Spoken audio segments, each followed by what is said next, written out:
ديما فإن الحديد الصفاقسي في المقابل ما عرف إلا التعادلات، وفي 3 مناسبات متتالية سواء بصفاقس أو خارج صفاقس.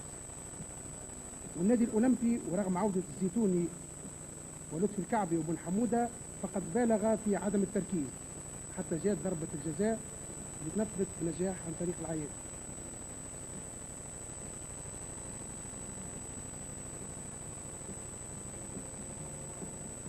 نلاحظوا لهنا وجود الحكم قرب كل عملية ونجاحه في التعليمات نتاعو.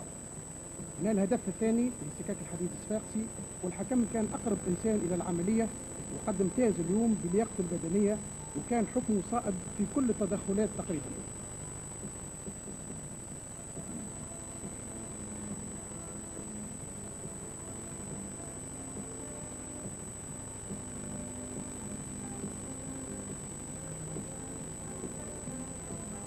الأولمبي ما استسلمش بل آمن بكل حظوظه وتوصل إلى تذليل الفارق عن طريق بالحسن اللي يرفع بالمناسبة رصيده من الأهداف إلى 5، وهو إلى حد الجولة الثالثة بطل الهدافين.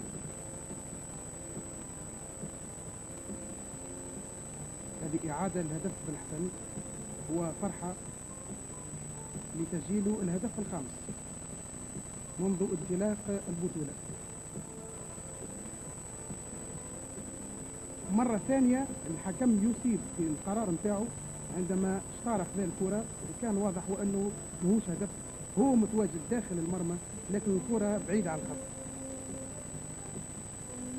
وتواصل تدخلات بالحسن تواصل إلى أن جاءت ضربة الجزاء اللي أمامكم يعلن عليها الحكم. نشوفوا ديما الحكم قرب الكرة، وهذا لما تكون اللياقة البدنية ممتازة الحكم يكون ممتاز.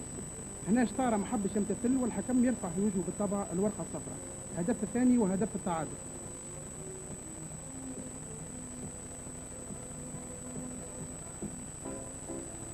المقابلة باختصار كانت متوسطة ونتيجتها النهائية أنقذت الموقف. هناك ملاحظات كما تراو، فما تعب، فما ناس طايحة، فما ناس تلعب وراء المرمى، وهذا ما يشرفش كرة القدم بكل.